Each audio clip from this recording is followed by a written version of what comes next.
Required listening with Amazon Music. Dad music again? The greatest guitarist of all time. Wait, who? Alexa, add this song to a new playlist. Sure, what's the new playlist name? Jack's Intro to Classic Rock. Adding Stepping Stone by Jimi Hendrix to Jack's Intro to Classic Rock playlist. Amazon Music, the simplest way to listen to the music you and soon he will love. New customers start your 30-day free trial at amazonmusic.com. Renews automatically, cancel anytime. Required listening with Amazon Music. Dad music again? The greatest guitarist of all time. Wait, who? Alexa, add this song to a new playlist. Sure, what's the new playlist name? Jack's Intro to Classic Rock. Adding Stepping Stone by Jimi Hendrix to Jack's Intro to Classic Rock playlist. Amazon Music, the simplest way to listen to the music you and soon he will love. New customers start your 30-day free trial at amazonmusic.com. Renews automatically, cancel anytime. Blog Talk Radio. Welcome to Nonprofit U, a forum where nonprofit stakeholders can share lessons learned and discuss the latest developments in the industry.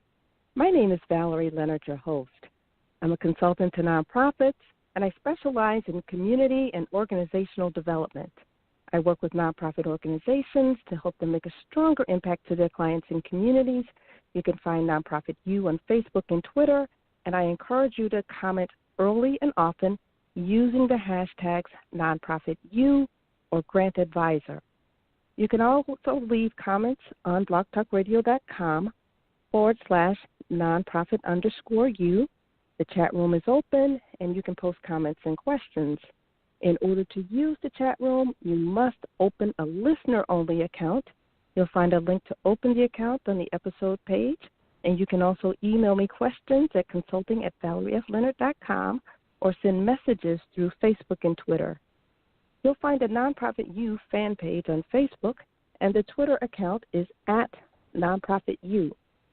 We'll be taking questions by phone and from our chat room at about the 30-minute mark. The call-in number is 34721. Again, that number is 347-884-8121. Today, we're going to have a GrantAdvisor teach-in, and we'll discuss the roles and implications of transparency and reciprocity in providing feedback to grant-making foundations. And when I talk about transparency, I'm talking about information that has been disclosed in terms of what is done and how it's done, so people can get a really, really good sense for, an organization. So normally we are looking at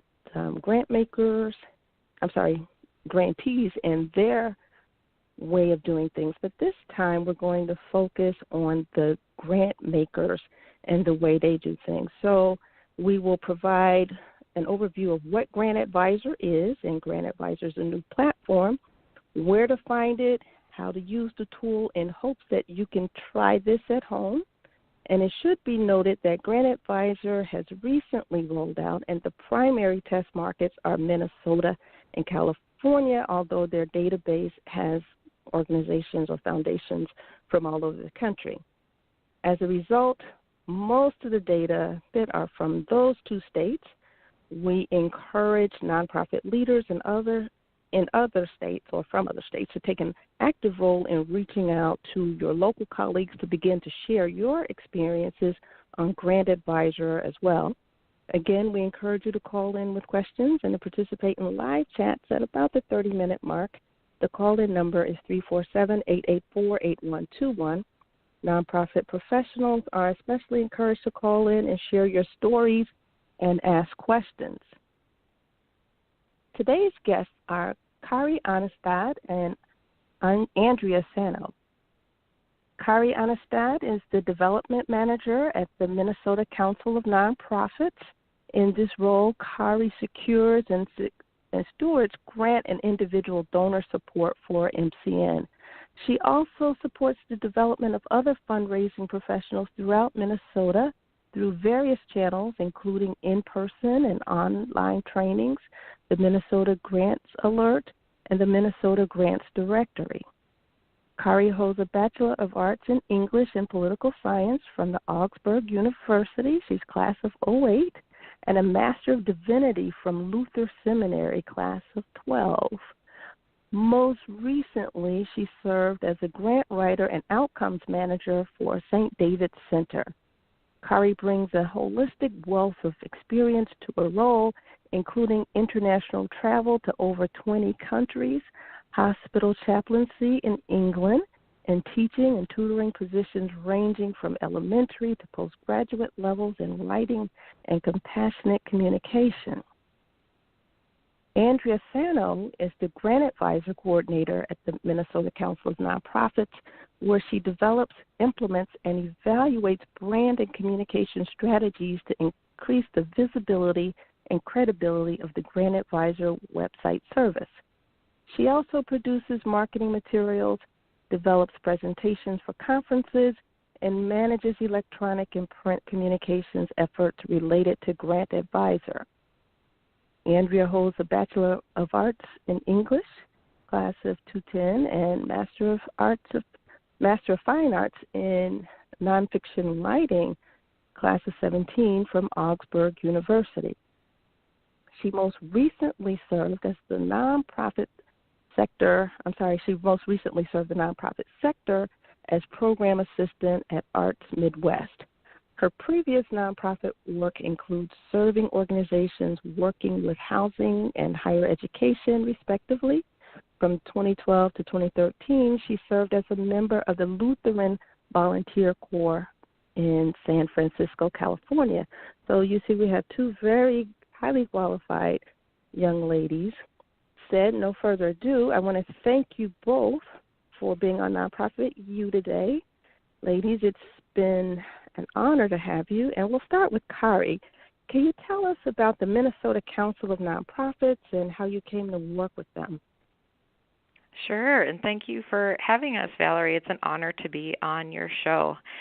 So the Minnesota Council of Nonprofits, or MCN is our acronym, is the largest state association of nonprofits in the United States. So we have about 2,200 active nonprofit members across Minnesota, and we're one of 35 or so some state associations of nonprofits like us. So we're one of 35, and we're established 30 years ago. We're just celebrating our 30th anniversary this year, and we were established kind of with the overarching goal to meet an increasing need within our state to really elevate the voice of the nonprofit sector in the work that we do. So I started with MCN just about a year ago, and I've been a fundraiser for 8 years. And like you said, I come from the nonprofit St. David's Center previously, and I'm so happy to be now serving kind of the broader sector in my current role. Oh, wow, thanks. And before we have Andrea to introduce herself, I'm just curious about the Minnesota Council of Nonprofits. Are you guys the first association of your kind in the country, or, are you among the first? That's a great question.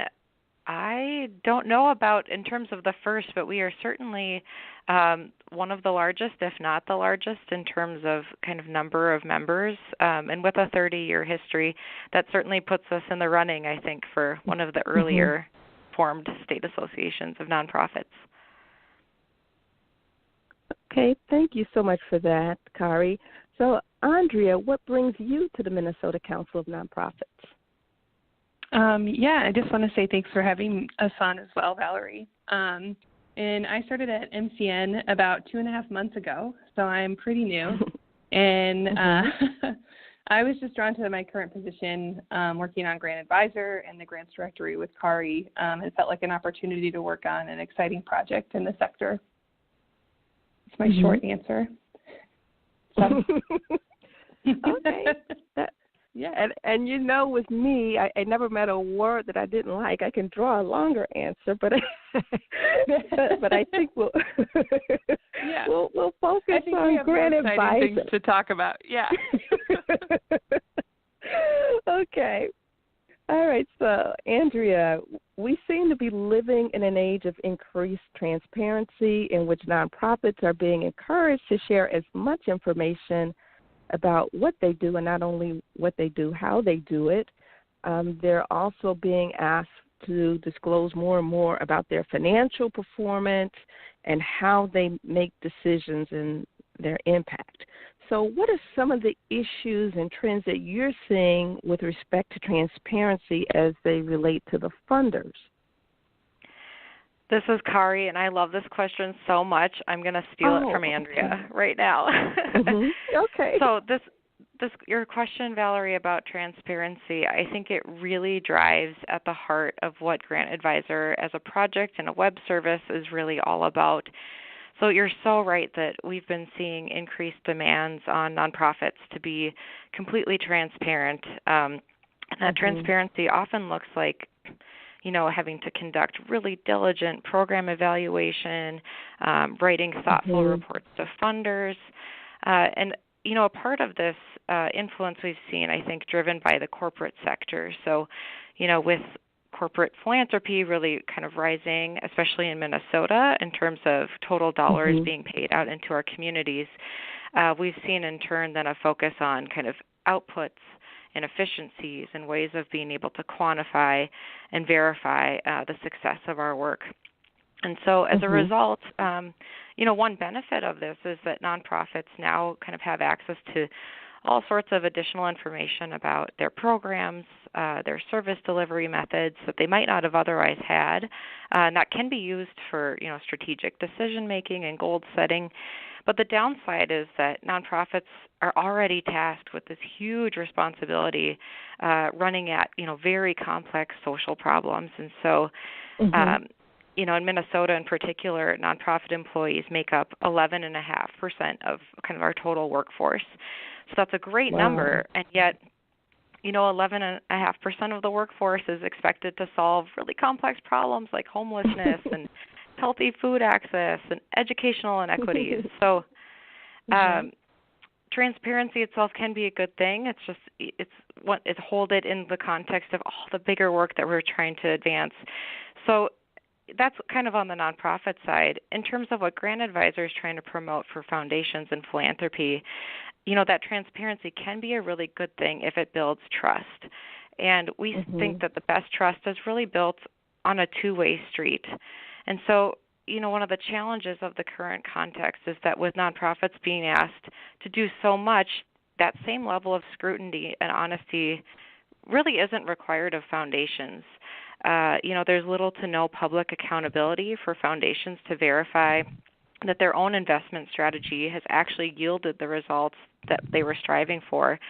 And so, at least in the eyes of the IRS, foundations are also tax-exempt entities just like our nonprofits. And so GrantAdvisor is really striving to be that public accountability for both foundations and nonprofits to ensure that we're all investing and running at the work that best meets the needs of our communities. That is really awesome. Okay, so Andrea, that's a perfect segue into my next question. Can you give us the backstory on GrantAdvisor, what it is, how it was developed, and, when you do that, give us a brief history, the who, the what, the why, when, where. You can tell I'm looking for a story. I just love detail, as you can see. So without further ado, let me get out your way and let you answer the question. So GrantAdvisor is sort of the brainchild of the three executive leaders who are the project partners. So if you visit grantadvisor.org, you go to our About Us page, you see a whole list of people who are thought leaders in the field and et cetera. And so there are three project partners. And so that's John Pratt, who's the executive director here at Minnesota Council of Nonprofits, Jim Masuka from California Association of Nonprofits, and Perlini, who's the CEO from Great Nonprofits. And so they're the three project partners, and the staff at those organizations are the ones who are working on the administrative part of the site, getting the word out, things like that. And so as that project formed, they like to say they had the idea at the same time for GrantAdvisor, and so that's how they came to work together. And that's why the project is being targeted in California and Minnesota right now as well. And then as the project formed, they realized that this success would rely on the kind of network effect. And so they established that national leadership panel that you can see on the About Us page at GrantAdvisor. And that panel includes executive level leaders from funders, from funders, nonprofits, and nonprofit support networks. And so we sought out those leaders working at organization who kind of had the mission of GrantAdvisor in their bones already, and kind of the idea of that trust-based grant making that Kari was just talking about. Okay. So great. I want to remind our listening audience that you're listening to Nonprofit U, and we're speaking with Kari Aanestad. She's the Development Manager at the Minnesota Council of Nonprofits, and Andrea Sanow, she's the GrantAdvisor Coordinator at the Minnesota Council of Nonprofits as well. And we'll be taking questions from our listening audience at about the 30-minute mark. If you want to participate in the chat room, you can do so right now. The call-in number is 347-884-8121. Again, that number is 347-884-8121. So, Andrea, can you tell us who some of your partners and allies are, and while you're at it, can you make the distinction between a partner and an ally? Yeah, so we have our project partners are the ones I just mentioned from MCN, Cal Nonprofits, and Great Nonprofits. So those are folks who are providing the administrative support for the site. They're in charge of it. So when you email on our website, team@GrantAdvisor, that comes to all of us, and then we respond to folks if they have questions or feedback. And then our allies and partners, or our allies, are folks who are on our national leadership panel, and that includes foundations who advise us, like the Peary Foundation and Greenlight Fund Bay Area, Open Road Alliance, and the Thompson Family Foundation. Okay, awesome. So, Kari, if I were a nonprofit leader, particularly one who's interfaced with foundations in a grant writing capacity, why should I take the time out of my very busy schedule to write a review of the foundations that I've worked with, who have also funded my organization? In other words, why is this platform important? I also love this question so much, Valerie, and as a grant writer myself, I just have to say I totally appreciate that you understand my work and my schedule. You're right, we are so busy. So I think there are a number of reasons to your last question, why this platform is both important and useful and, really worth the investment of our precious time as fundraising professionals. So as a grant writer, I love enumerating things, so I'm going to give you 4 reasons why I think it's important. Okay. So number 1, I think there's really a unique opportunity for us to influence philanthropy for the better of all. So, part of my role is professional development for fundraisers across Minnesota.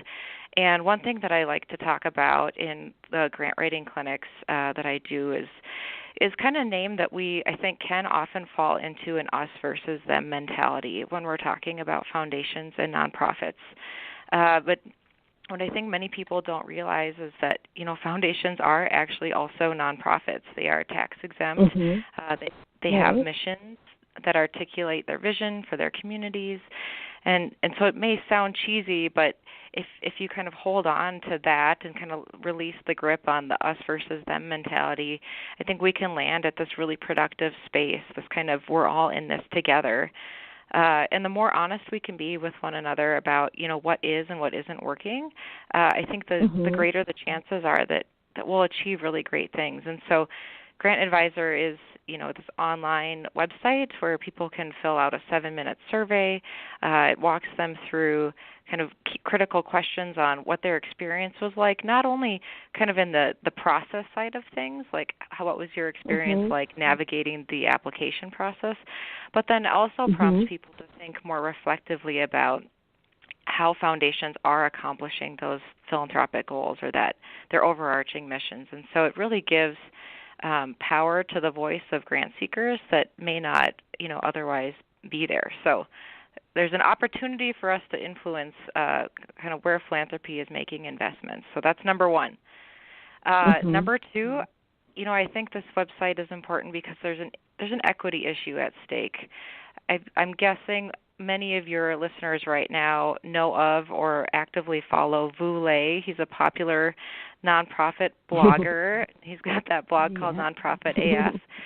And we are proud to claim him as a GrantAdvisor National Panel member. So he's one of our advising members of this project. And he's written a lot about what he calls trickle-down community engagement. So in this term, he unpacks by saying that institutional philanthropy is designed in such a way that can create barriers for smaller nonprofits, often led by or serving communities of color, so barriers for them to accessing grant funds. So the idea being that larger nonprofit organizations who can afford to kind of invest in professional fundraisers end up getting a lot of that grant funding. And then they end up contracting with those smaller organizations to do a lot of the work. And so then whatever kind of grant dollars then are allocated out end up only being kind of a percentage of the total funds that could go to supporting that work. So one of the goals of the website is we're hoping to kind of lift the curtain on institutional philanthropy and really increase access to what we think of as some of the kind of insider information to smaller nonprofits who are doing great work but seem to have trouble securing those grants because they maybe don't know how to play the game or have resources to invest in playing that game. So third reason, I think it also has efficiency and effectiveness. By the more information that we as grant writers have available to us, the more kind of effectively we'll build work plans and hopefully be successful in our grant seeking. And then finally, I think it's just cathartic to share our experiences. Oh, that's funny. The choice of words, cathartic. I won't ask why you use that choice of words. I have a feeling based on my own experience, but I won't share it. You can share it on GrantAdvisor, Valerie. Yeah. Oh, I love it. I love it. I'm sorry, I interrupt. No, that's it. That's my fourth one. It's cathartic to share experiences. Yes, and that's her story. She's sticking to it, and I agree. I think that the more experiences we share in a safe environment, the better. All too often, we on the other side, we who are working with nonprofits, if we're writing grants and we have the relationships with the foundations, we want to be very, very careful about what we say, how we say it, and all that good stuff. And sometimes we're not candid. And as a result, the grant makers, I think, miss an opportunity, as you alluded to, but we miss an opportunity. And I think over time, as more information is shared, and for lack of a better word, a more democratic way, I'm not trying to be political here, but, the more information that can be shared both ways, I think the better. You move toward a more efficient market of information. And I really applaud you guys for doing this, and I was really intrigued when I found out about it. Thank you.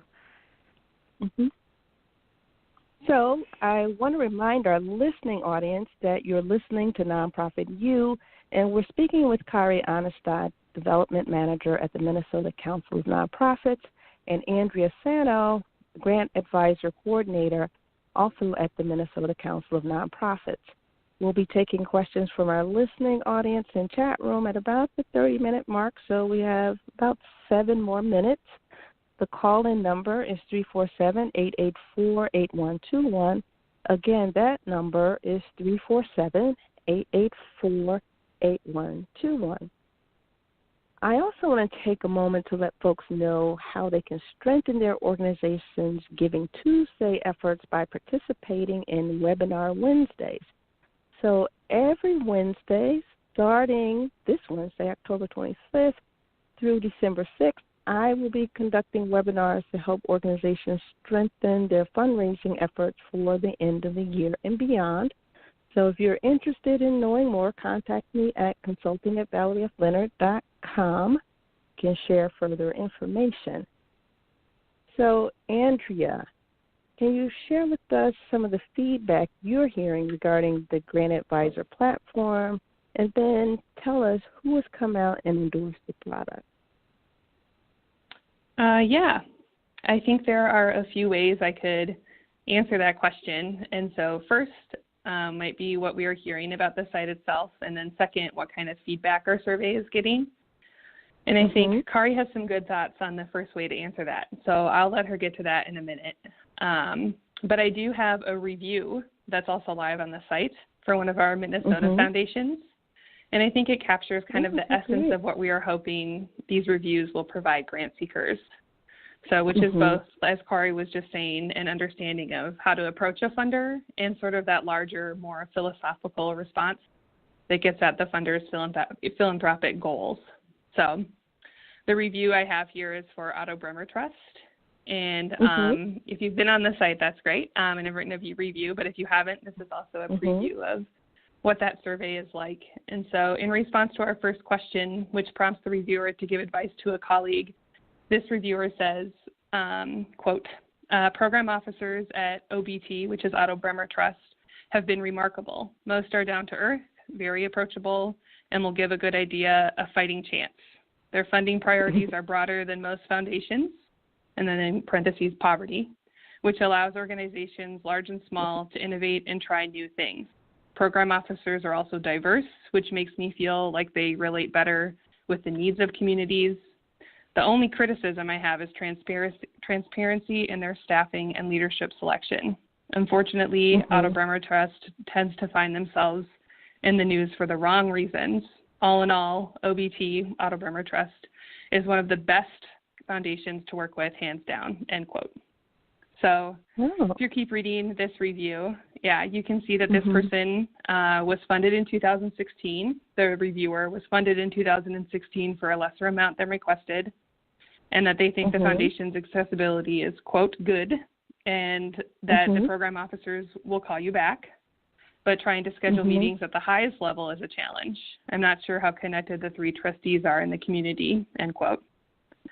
So you can sense, I really like this review because you can sense that transactional element in this response, which help those who want to approach the foundation. So, but in the response to the next question on our survey, we get to see that philosophical commentary on the funder's philanthropic focus and goals, which speaks to their mission in the community. And so our question says, so this is our survey question that folks can answer if they go to write a review. If you had one piece of advice to give this funder about grant making or anything else, what would it be? And so the response says, quote, Mr. Otto Bremer, who's the founder of Otto Bremer Trust. So we usually don't allow names in our of staff members in our reviews, but for this one, because he's the founder, we thought it was just speaking to the larger goals, and so we let it live on the site. So Mr. Otto Bremer was an immigrant who found success in banking. My challenge to the foundation is to reconnect with his roots by investing more in refugees and immigrants. Minnesota is a hub to some of the largest immigrant groups, namely Hmong and Somali. With all the negativity in the news surrounding DACA, undocumented workers, Islamophobia, etc., the foundation should take more leadership in this area, end quote. I love it. So not all the reviews on the site capture this information or this much information about the surrounding community. And we like those reviews too, but I really like this one, like I said, because I think it captured both that transactional element, like the how exactly do I approach this funder, something that maybe you would have gotten from a colleague, over coffee, but now it's accessible to you on this website. And then the review also sort of shares those broader implications and impact of the foundation's work. And so I wanted to highlight that one as a review that I really think is doing the work that we hope to see on GrantAdvisor. And then you also asked me who has endorsed the product. And I think I would change it to featured and say we've been featured in local and national publications, including the Star Tribune, which is Minnesota's largest newspaper. And then, as Kari mentioned, Vule, our National Leadership Panel member, wrote about us on his nonprofit AF, which we know to mean and fabulous or and fearless, on his blog in September. And we've had a few foundations solicit reviews from their grantees and emails to them. So, yeah, and that's been really fun to see. Yeah, and I heard about this through GuideStar. You know, I'm on their distribution list, and I was like, wow, this is really, really exciting. And I'm going to have some folks on from GuideStar on the show in a couple of weeks. And, you know, I asked them, you know, about this product. And, you know, they were, at least the people that I was talking to, you know, they're more or less in PR. They're not aware of any partnerships per se, but they definitely are in support of, you know, more transparency in, you know, in the nonprofit sector, foundation sector, you know, as an extension. So I thank you guys tremendously, and I think this will really help. You know, sometimes, you know, we feel, and when I say we the people who are applying for grants, we feel that grant makers can sometimes be in the ivory towers. That was a Freudian slip. Ivory towers. A lot of these foundations are run by academics with PhDs, or, you know, they're very much entrenched in theory and don't always, you know, have a chance to have their ear to the ground. And when they do, you know, like I said before, people may feel a little bit intimidated about being candid. So I think this provides the perfect vehicle. And I know you mentioned that Kari may have some feedback on this particular issue.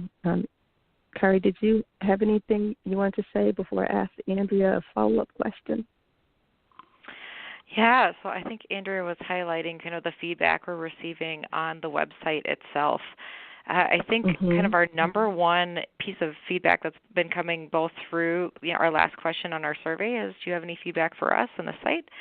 And an overwhelming response of people kind of wanting clarification around the Minnesota-California outreach, and then asking if they can write reviews if they're in other states. And so I'm so glad that was a part of your opening, and we take that feedback to be a huge indicator that the service is kind of wanted and needed. And just to kind of clarify that, that our focus on Minnesota and California is really about our own marketing and outreach, and that the site is open for all, any fundraiser kind of working in the United States and seeking funding from foundations located here as well.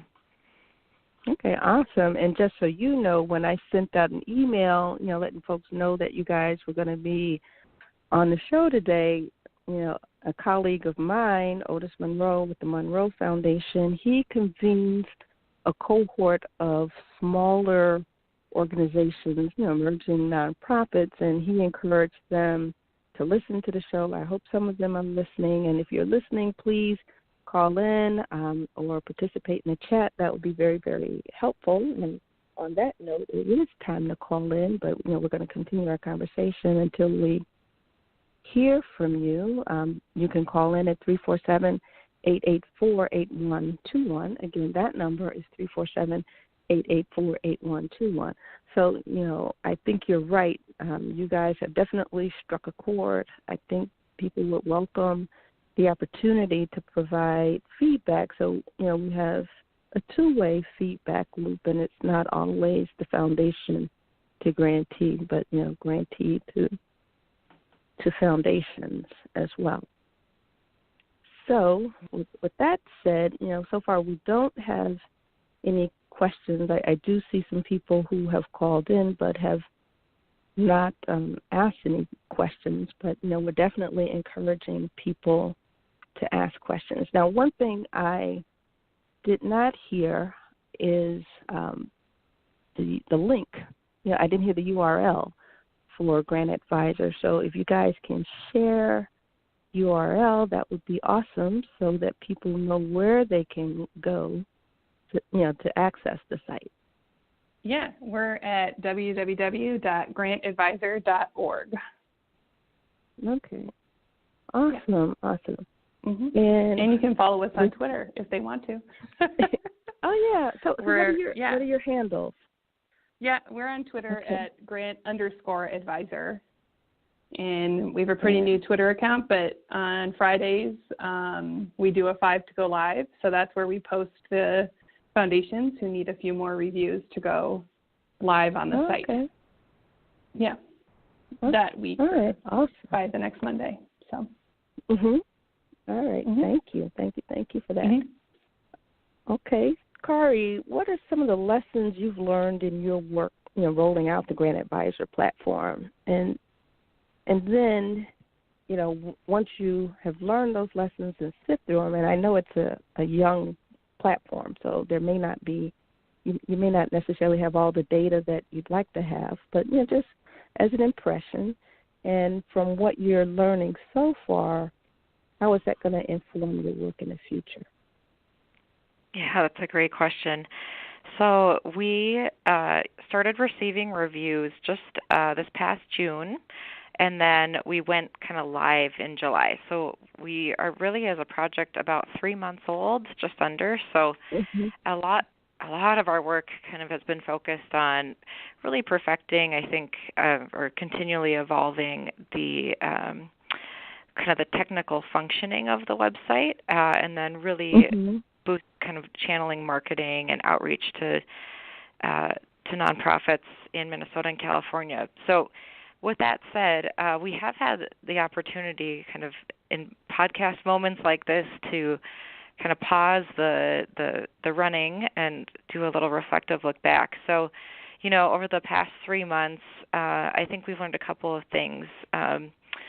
First, there really is a demand and hunger for a tool like GrantAdvisor. So within 3 months, we've had nearly 800 people register with the site and have started writing reviews. And we just passed the 800 review mark on the site. So there are close to 50 foundations who have met.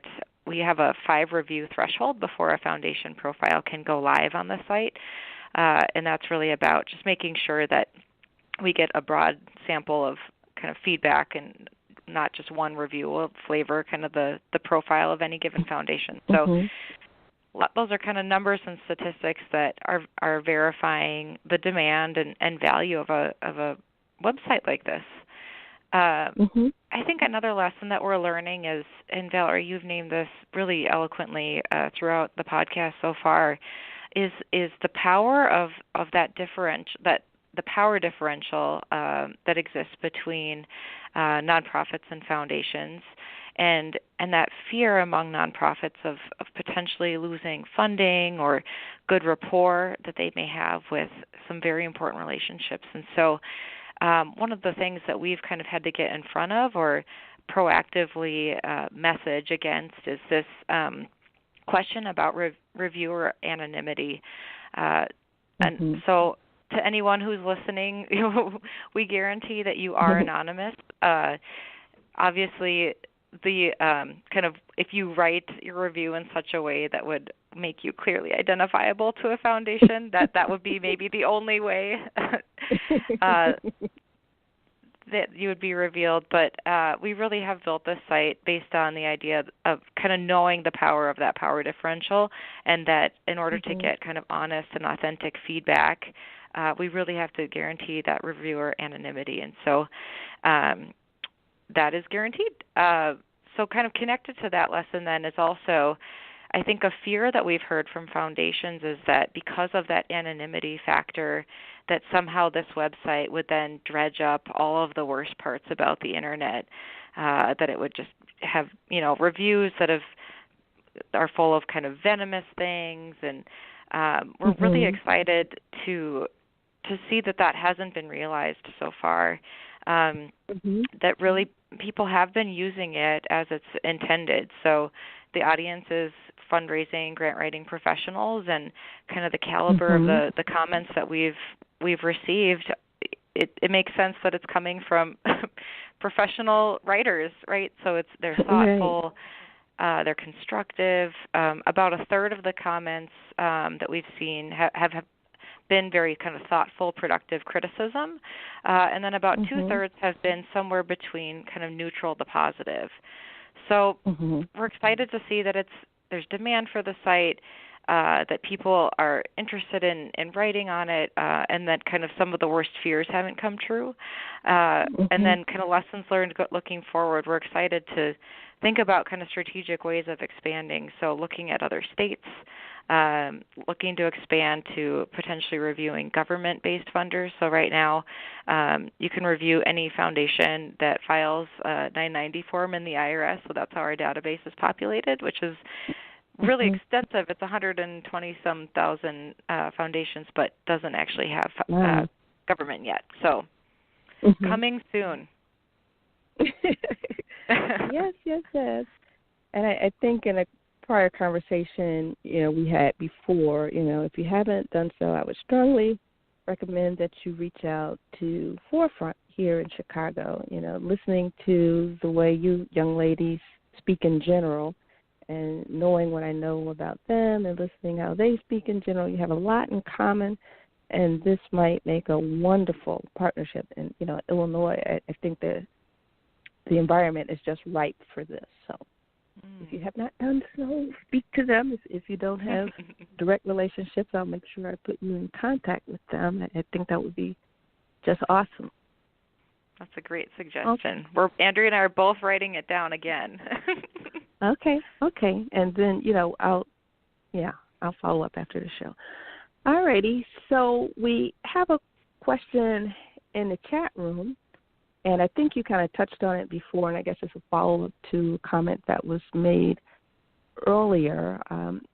In terms of, I guess, being a user of the profiles, what would you recommend, and you can't really tell, what to put in the review, but what would you recommend as making a strong impact, for a review? I know you gave, pretty good examples, but it seems that the writer would want to know, what are some do's and don'ts to writing the reviews?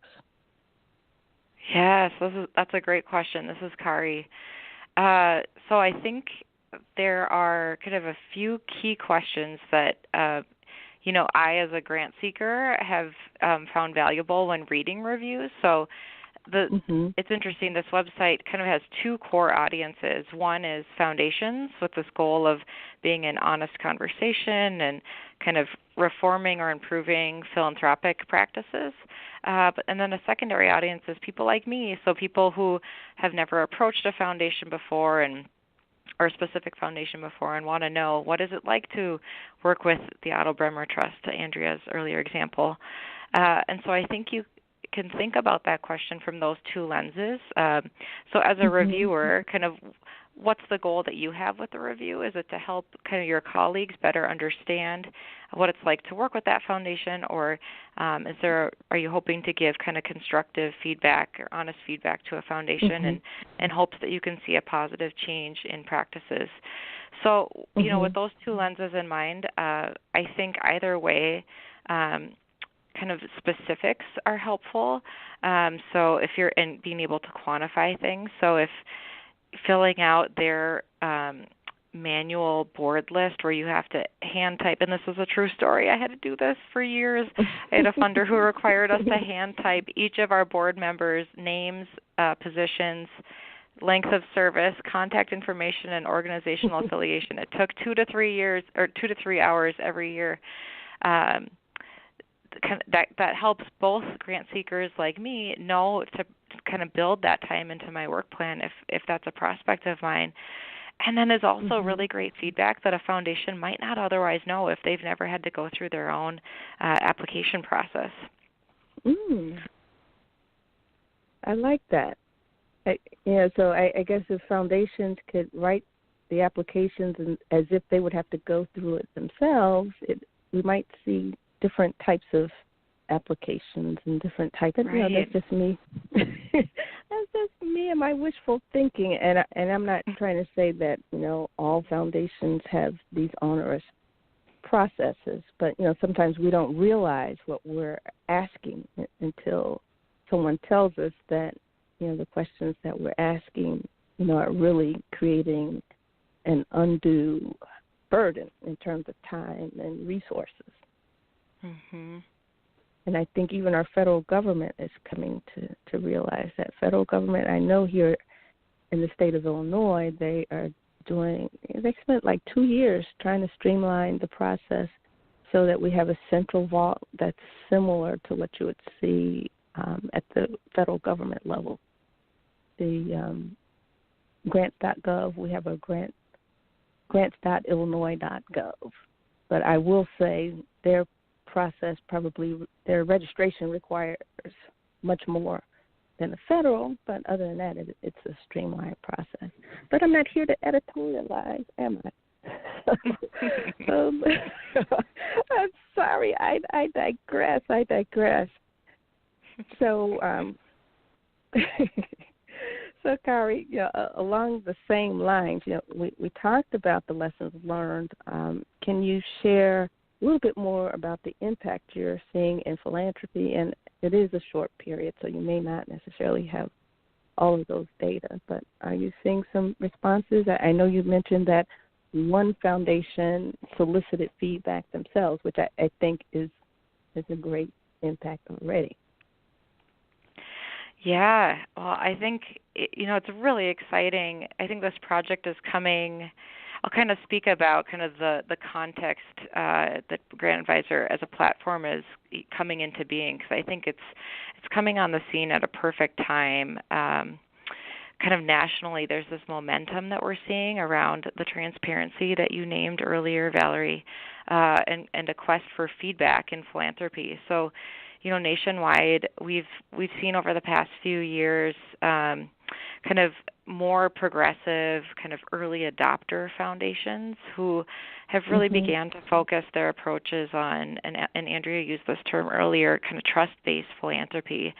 So the Whitman Institute in California, who is one of the early funders of this project, and Robert Sterling Clark Foundation in New York are two of those great examples that if you kind of look at their website, they have have language around what it is to be involved in trust-based philanthropy.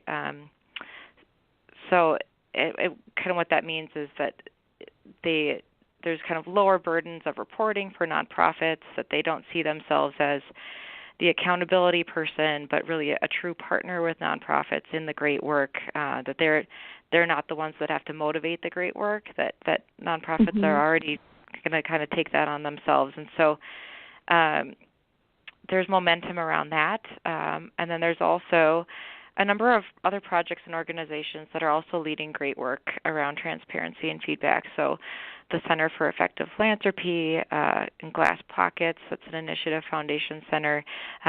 We are lucky to have Janet Camarana on our national leadership panel, who's a part of the Glass Pockets Initiative. So all of this is to say that I think there's this national momentum around transparency and feedback, and that GrantAdvisor gets to kind of come into its own in the midst of really great leaders and great initiatives around that, and then also be unique in it. So it is the only of its kind in that it's crowdsourcing the information. It's really relying on fundraising professionals and grant writers, to kind of increase that public awareness and make publicly available the experiences and feedback from grant seekers.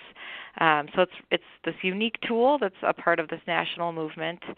And so then in Minnesota specifically, as Andrea had mentioned before, we're seeing great enthusiasm from a number of those early adopter foundations. So we've had a number of them kind of share updates with their board, use the feedback and reviews as a part of their kind of strategic planning process or board-level conversations. Andrea has been doing brilliant work to develop a toolkit. So if a foundation is interested in kind of marketing this and using this feedback. I know foundations can invest a lot in surveys and in kind of evaluation of their strategies, that this is a free resource to them. And so to definitely reach out to Andrea if they're interested in kind of getting some of the things that are in that toolbox, so sample emails and that sort of thing.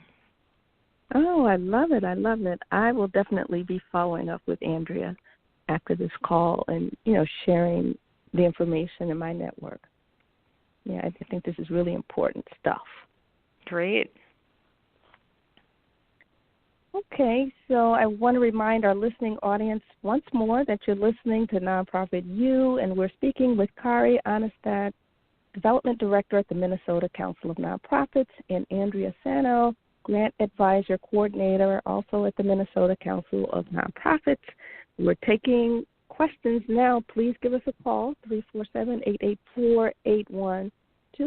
And if you would like to post in our chat room, please join the conversation there. We have a few more minutes, and we want to make sure that your voices are heard. So, Andrea, can you walk our listening audience through this process and let them know, how exactly they should go about filling out, one of the profiles for a foundation? So I talked a little bit already about the survey responses. So that's if you're writing a review, you can register as a reviewer on the site, fill out the survey there. But if you're a foundation and you want to set up you want to register as a key contact, you can just go to grantadvisor.org, and in the right-hand corner of our site, we have a register tab, and that's right on the homepage. And then when you register as a key contact, you can also include an email address for a secondary contact.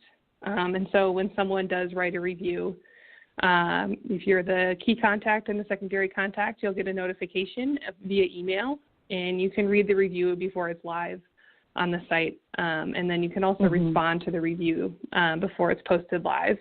And again, you have to have 5 reviews total that abide by our community guidelines before your profile is live on the site. And then our reviews are all monitored to make sure they are abiding by those community guidelines. They have a filter for spam, and then a human filter, which is me and my counterpart in California. And we make sure that no names are mentioned of staff. There's not any profanity if the spam filter would have missed it, which it has not yet. Great. And then those reviews take 48 hours to go live on the site. And in that time, again, foundations and the key contacts at funders have a chance to respond to the reviews. So and that's what they can expect. Yeah.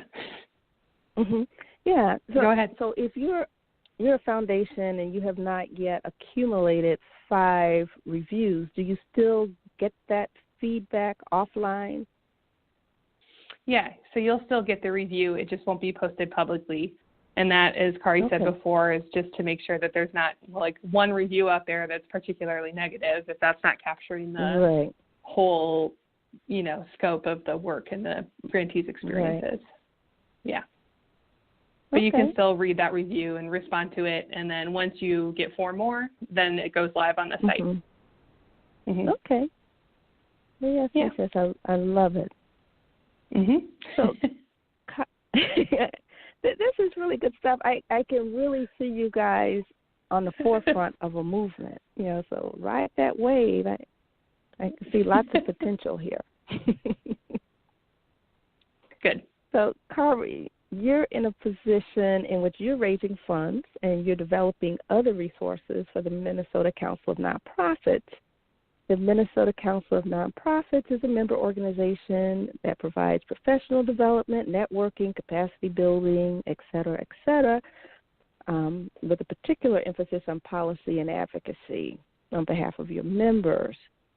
So I can imagine in your position, as well as anybody who is in a position where they're dealing with policy and advocacy, sometimes it gets to be a little funders who will fund your work. Did you find yourself in any ticklish positions? Was it difficult to to get support for this project from foundations, or have you been, very lucky to get folks to jump in head first?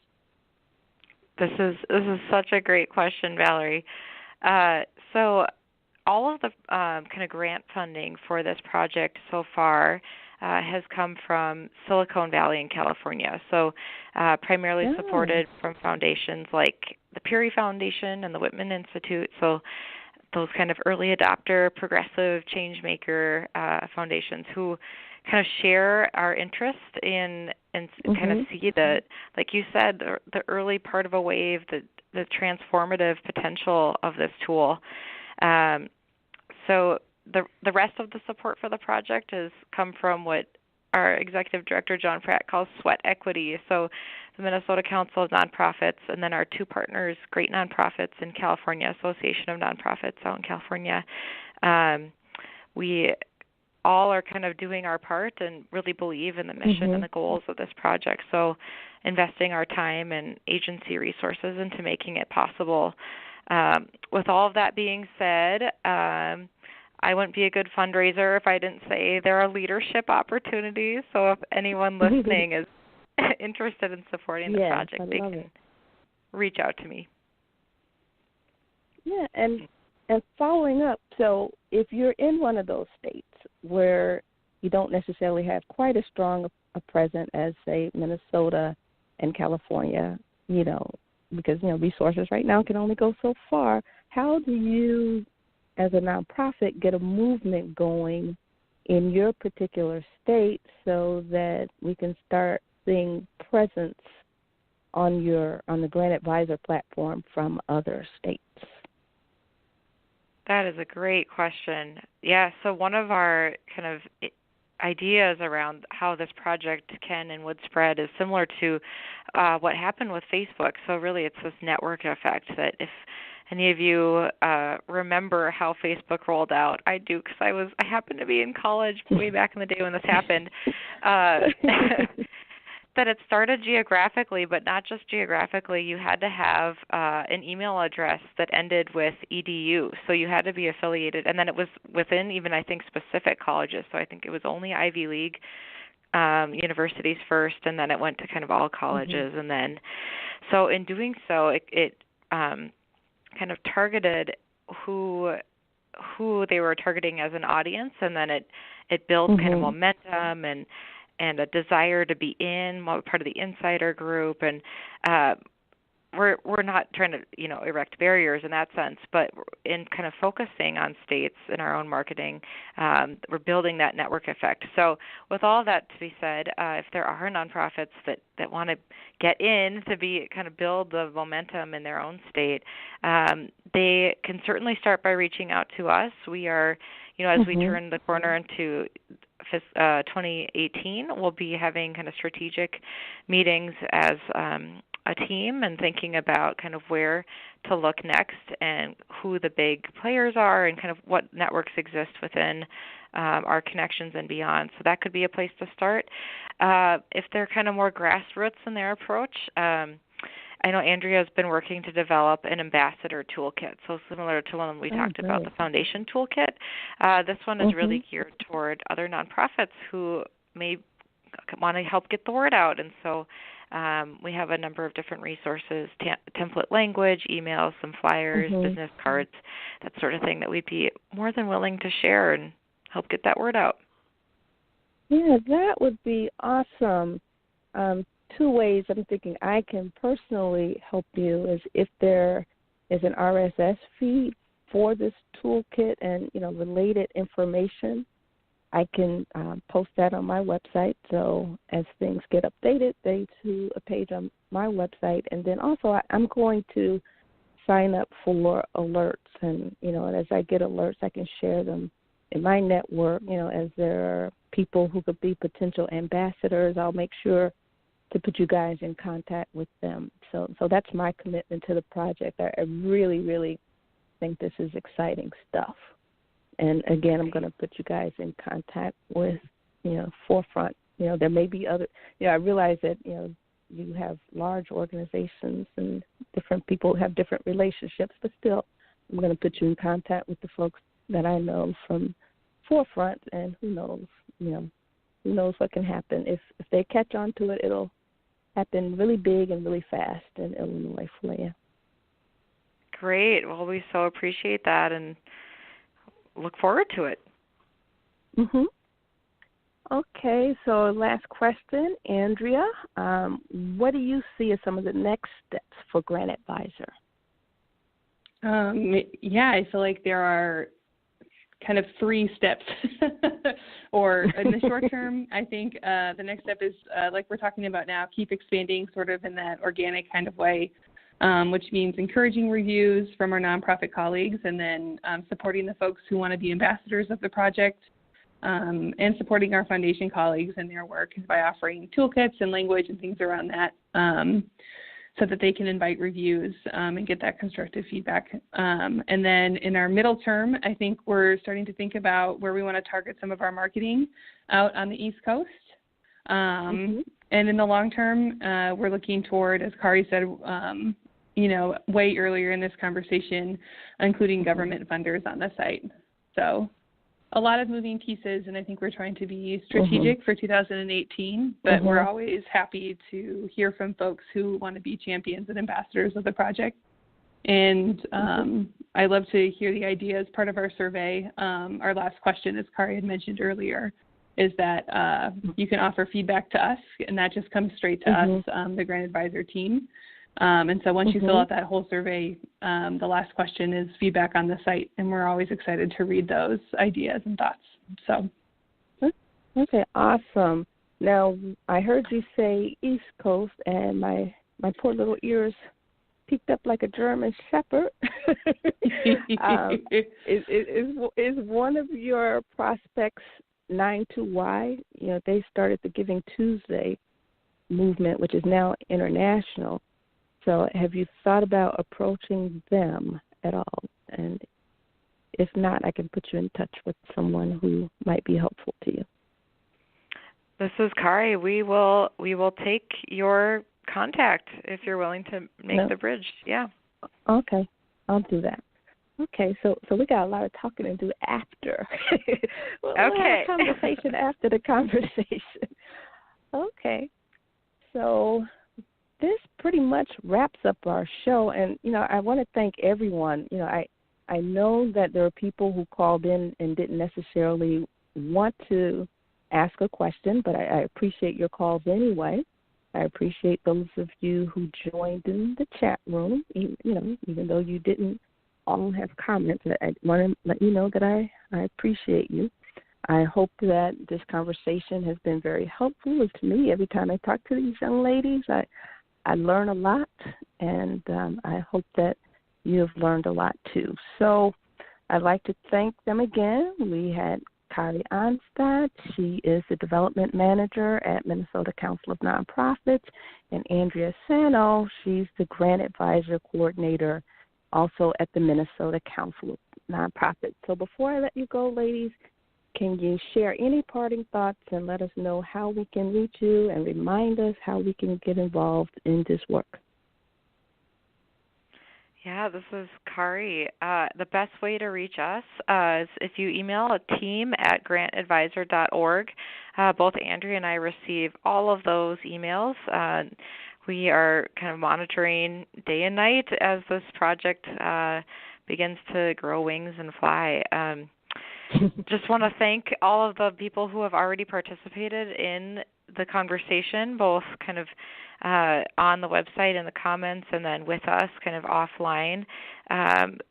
You're really helping this be a tool that helps us best serve our communities. And so just grateful for the current support and encourage everyone who hasn't done so yet but is interested in doing so to check it out and reach out to us with any questions. Okay, great. So once again, Valerie, this is Andrea. Oh, okay. I just wanted to thank you for having us on as well. Okay. I just wanted to thank you for having us on, yeah. And forgive me for jumping the gun. Forgive me. And like I said, it's been wonderful having you both on. Again, I've learned a lot in this conversation, and we've had, prior contact before. I've learned every time. So It's going to be wonderful. All righty. So I want to thank our listening audience once more for listening to Nonprofit Blog Radio Talk Show today. The show will be available for download within about an hour. Be sure and join us next week when our guest will be Jody Adler. Jody is the director of the Community Law Project here in Chicago, and Jody will share an overview of the implications of immigration policies on nonprofits and communities and strategies they can share, so what to do when ICE comes knocking on the organization's door. Until then, you have a great day and talk to you soon. Take care. Bye-bye.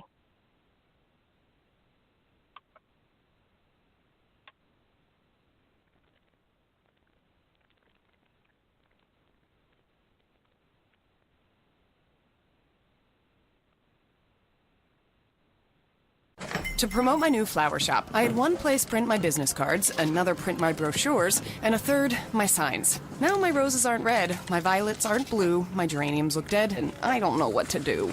Staples can help your business stand out with signs, banners, and brochures that are a true reflection of your company. And now at Staples, spend $50 or more on print and marketing services and get $5 off your next in-store purchase. Now my business is blossoming, and I'm spending less green. Exclusions apply. In-store only. Ends 6/23/18. Say hello to Dunkin's new honey vanilla flavored lattes. Brighten up your day with delicious, rich espresso, flavored with floral notes of honey and a sweet little hint of vanilla. It's like the sun just came out. Spring is in the air. Time to put a little sun in your cup. It's Dunkin's new honey vanilla flavored latte. Get yours hot or iced. America runs on Dunkin'. Price and participation may vary. Limited time offer. The future of frozen is here. The new Cosmic Culotta at Dunkin'. Far out flavors that are out of this world. Cosmic Cotton Candy and Cosmic Pineapple, both layered with cool blue raspberry. Like a galaxy in your cup. Every sip is an adventure. Now, try any small Culotta for $2. Keep the adventure going with the new Comet Candy Donut. It's a vanilla frosted donut sprinkled with cotton candy flavored popping candies for a fun take on a classic flavor. Dunkin's new Cosmic Culotta flavors and Comet Candy Donut are worth the trip no matter how far. The universe runs on Dunkin'. Plus applicable taxes. Participation may vary. Limited time offer.